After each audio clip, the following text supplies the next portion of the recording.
മനുഷ്യാവകാശ സാമൂഹ്യനീതി ഫോറം താലൂക്ക് കമ്മിറ്റിയുടെ ആഭിമുഖ്യത്തിൽ സംസ്ഥാന ചെയർമാൻ അഡ്വക്കേറ്റ് KP മുഹമ്മദിനെ ആദരിച്ചു. ദേശീയപാത നിർമ്മാണത്തിൽ പുത്തൻതെരുവിൽ അടിപ്പാത നിർമ്മിക്കണമെന്നാവശ്യപ്പെട്ടുകൊണ്ടുള്ള ജനകീയ സമരത്തിന് നേതൃത്വം നൽകിയതിനായിരുന്നു ആദരം.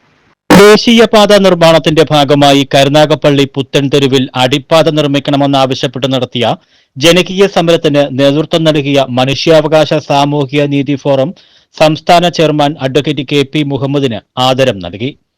അടിപ്പാത നിർമ്മാണം യാഥാർത്ഥ്യമാക്കാൻ പങ്കുവഹിച്ച പൊതുമരാമത്ത് വകുപ്പ് മന്ത്രി Muhammad Riyas, KC Venugopal MP, MLA മാരായ CR മഹേഷ്, ഡോക്ടർ സുജിത് വിജയൻപിള്ള, സംഘടനയുടെ വൈസ് ചെയർമാൻ AR സുരേന്ദ്രൻ എന്നിവരെ അഭിനന്ദിച്ചു.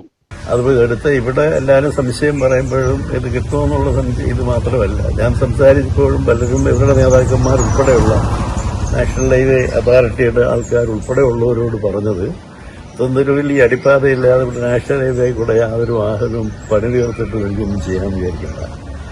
അത് നടക്കുന്ന കാര്യമാണ്. തീർത്തും അതിന് അവസാനം 2-3 ദിവസത്തിന് മുമ്പ് ഇതിന്റെ സാങ്ഷൻ കിട്ടുന്നതിന് 2 ദിവസത്തിന് മുമ്പ് എടുത്ത് പ്രോജക്ട് ഓഫീസിൽ വിളിച്ച് ഓഫീസിൽ പോയി. സംസ്ഥാന ജനറൽ സെക്രട്ടറി തഴവ സത്യൻ അധ്യക്ഷത വഹിച്ചു.